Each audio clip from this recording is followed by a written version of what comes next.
আমার মতো যারা অনেক বেশি ঝাল পছন্দ করেন তারা এইভাবে নুডলসটা রান্না করে নিতে পারেন। এই রেসিপিটা আমি এই প্রথমবার ট্রাই করেছি আর আমার কাছে তো ভীষণ ভালো লেগেছে। চুলায় একটি প্যান গরম করে তার মধ্যে দিয়ে দিলাম ৫ কোয়া রসুন আর ৫টা কাঁচামরিচ। এগুলোকে একটু ভালোভাবে টেলে নিচ্ছি। এগুলো টালা হতে হতে পাশের চুলায় আমি নুডলসটা সিদ্ধ করে নিচ্ছি। পর্যাপ্ত পরিমাণ পানি দিয়ে ফুটিয়ে তার মধ্যে ১ প্যাকেট নুডলস দিয়ে দিলাম। এর মধ্যে আমার কাঁচামরিচ আর রসুনটা কিন্তু ভাজা ভাজা হয়ে গেছে। এখন ব্লেন্ডারের জারে নিয়ে নিলাম।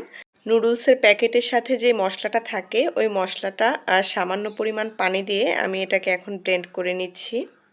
এখন একটা প্যানে সামান্য পরিমাণ তেল গরম করে রসুন আর কাঁচামরিচের মিশ্রণটার সাথে অল্প কিছু ধনিয়া পাতা দিয়ে তেলে দিয়ে কিছুক্ষণ ভেজে নিচ্ছি।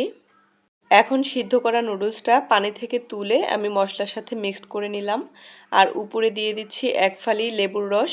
এই লেবুর রসটার কারণেই নুডলসটা অনেক বেশি টেস্টি হয়, খেতে কিন্তু দারুণ মজার।